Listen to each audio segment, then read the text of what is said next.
In this video, I'll be using a negative painting technique to create a heart Valentine's card. I'm using a pink Coal Erase colored pencil to draw my hearts on the paper. I make sure I draw over the edge of the page. I think this helps make the technique a little bit easier, and I like how it makes the composition look. I will be drawing more layers of hearts later, but for this layer I make sure that there are no overlapping hearts. I draw some big and some small, and I place some closer together to make it easier in the later layers. Before I start working on painting the paper, I want to make sure that I mix the colors that I'm going to need. I decided that I wanted pinks and purples for this, so I started by mixing a diluted puddle of my rose color, my ultramarine blue, and my violet. Using my 3/4 inch flat brush, I'm taking clean water and I'm brushing it over the entire paper. I want to make sure that the entire paper has a sheen of wetness on it, but that there's no puddling. If there is puddling, you can dry your brush a little bit and use it to soak up the excess water. Painting watery paint on top of already wet paper allows for soft blends. My first pass, I'm just trying to cover the whole paper. Now you see me dabbing in the ultramarine blue. I'm mostly just having fun and placing it wherever I think to, but I am taking a little care to paint around the hearts instead of over them. I used my brush to dab off any excess water, and then I left this to dry completely. Once the painting is completely dry, I can begin my first negative painting layer.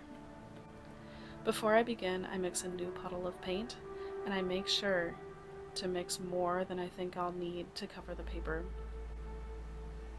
I depend on painting continuously without letting my edges dry, and I don't want to waste time in the middle of my painting trying to mix more paint. It's helpful to hold the paper at an angle. This allows the paint to bead along a continuous line, and that bead will allow me to paint without the edges drying. When I talk about a bead, I mean that slightly pooling water at the bottom edge of the paint. If there's too much of a bead, it may drip down. As much as I can, I focus on painting back and forth, almost like a printer. If one part of your edge is considerably lower than the rest, that's where all of that beaded water will pool, leaving the rest of the edge to dry. I want to make sure that the tip of my brush is the part that's outlining the hearts. You'll see me moving my hand positioning to try to accommodate that. If I was painting flat on the table, I would probably just be turning my paper to accommodate this angle. But since I was holding it at an angle, I had to just move my hand positioning instead. It becomes harder as I start working around the shapes, but I'm still trying to keep a level horizontal line. Before I leave one area of the painting to start working on another one, I will drop a little extra wet paint. That gives me a little more time to let that area sit before it starts drying. You want to work quickly enough where that paint edge doesn't dry on you, but I'm being careful to not paint over my hearts.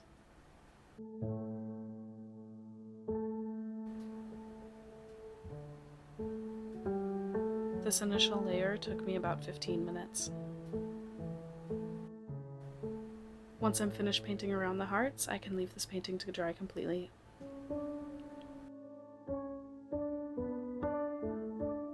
Now I'm ready to begin my second layer of hearts. In this layer, I'm trying to draw the new hearts underneath the hearts that I already had. And I'm being mindful of trying to connect areas between the two lighter hearts. This separates the painting into more sections, meaning I don't have to keep as big of a paint area going as in the last layer. I'm using a darker pencil so that it's visible on camera. I would have liked to keep using that pink pencil though. I wanted to add in a different color just to start changing the tone of this painting, and so I added my scarlet red instead of the rose that I used in the prior layers. Before you start painting an area, it's helpful to take a look at the area and have a good idea of where you're going to start and stop. It's easy sometimes to just start wherever and then realize that you are in the middle of an area and need to work really fast in many directions to keep those hard edges from forming. In this layer, I'm painting around both the first and second layers of hearts.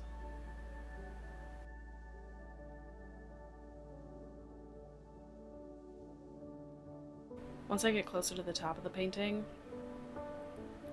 I'm working with having to push the paint in multiple directions. My technique for doing this is making sure one area has a nice bead and stays wet while I can work on the next area.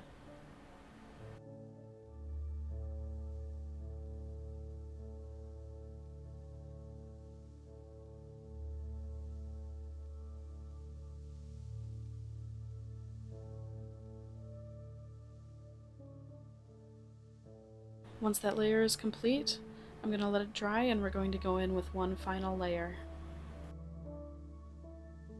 Like before, I'm taking my pencil and I'm drawing the new outlines of hearts behind the first two layers. I'm trying to not let the hearts in this layer ever touch each other, but finding ways to have them overlap the prior hearts. Mixing in more purple and rose and scarlet together helped achieve this deep wine color that I'm really happy with.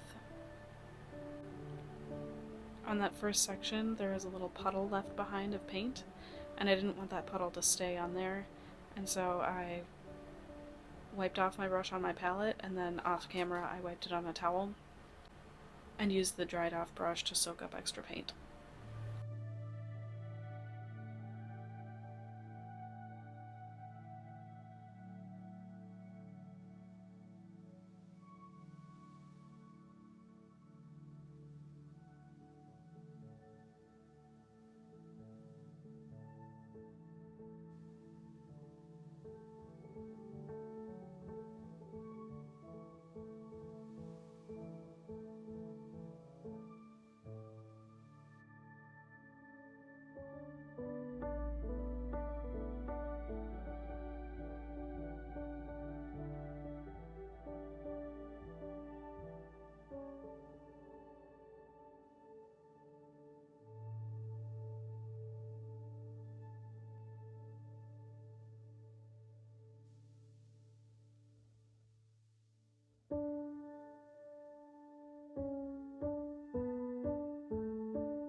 Now that this layer is finished, I can let it dry, and then I can turn this painting into a card. Thank you so much for watching. Bye!